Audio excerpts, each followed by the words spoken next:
With regards to home care packages, some of the questions that my office get, particularly around people being allocated a home care package and they have a cleaner that they've had for 25 years working in their home or their mother's home, but they're not allowed to employ that person under their home care package. They need to go to a home care provider and they struggle to get those services. So it actually makes it more difficult for people to stay in their home because of the shortage of workforce within the designated home care package staffing mechanisms, but in reality they could actually utilise who they've already had in their home that knows them, that's trusted.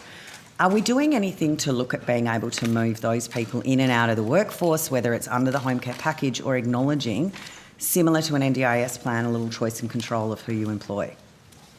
Senator, we might get you a technical answer to that question, but I think one of the things the government decided in this package was the further work and development of our in-home care package. So essentially looking at both CHSP, current CHSP and home care together as an in-home care program. And so as part of that design work that we are doing at the present time, we will be looking at that issue amongst others around how that works for people and in some ways the kind of personalisation of the program to meet people's needs with an eye to some of the things that have worked in the NDIS space. Yeah, excellent. But in terms of the technical issue, I mean, it just keep people in their homes longer.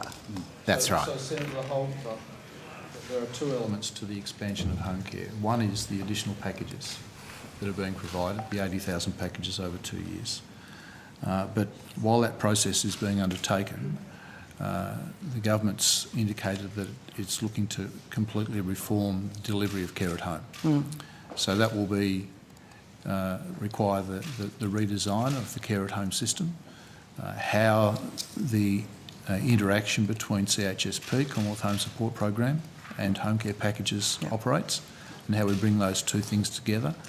The intention of the government is to create a continuum of care for senior Australians, and that's part of the way that we've responded to the Royal Commission, but there's considerable work that we need to do in that period of time to redesign the home care system, and that's why we've established the additional 80,000 packages over 2 years, and while those packages are being rolled out, which provides the capacity that the system needs, we'll work on the reform process of the entire care of delivery at home system.